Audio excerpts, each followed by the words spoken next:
Ano nga ba ang SSS LoanLite kung saan pwede makakuha ng 5,000 to 20,000 na loan mula sa SSS?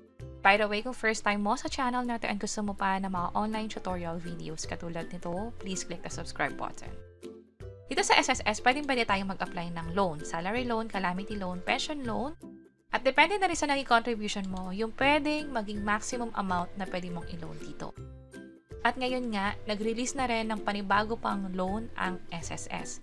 Ito ay in partner with Unionbank, kung saan pwede ka makapag-loan ng 5,000 to 20,000 pesos.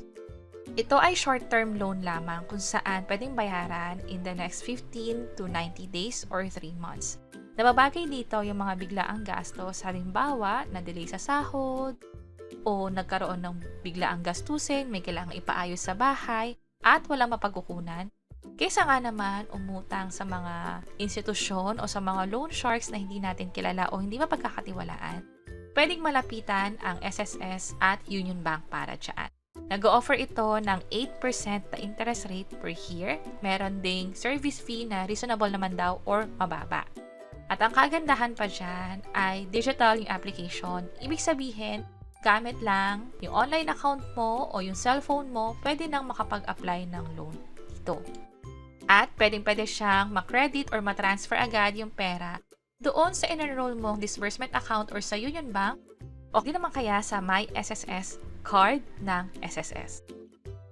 So, kailan nga ba ito may implement? Sinasabi na mag-i-start na to this November 2025. So, pwede nyo i-check lalo kung kailangan ninyo at malaking tulong yung mga short-term loan na katulad nito.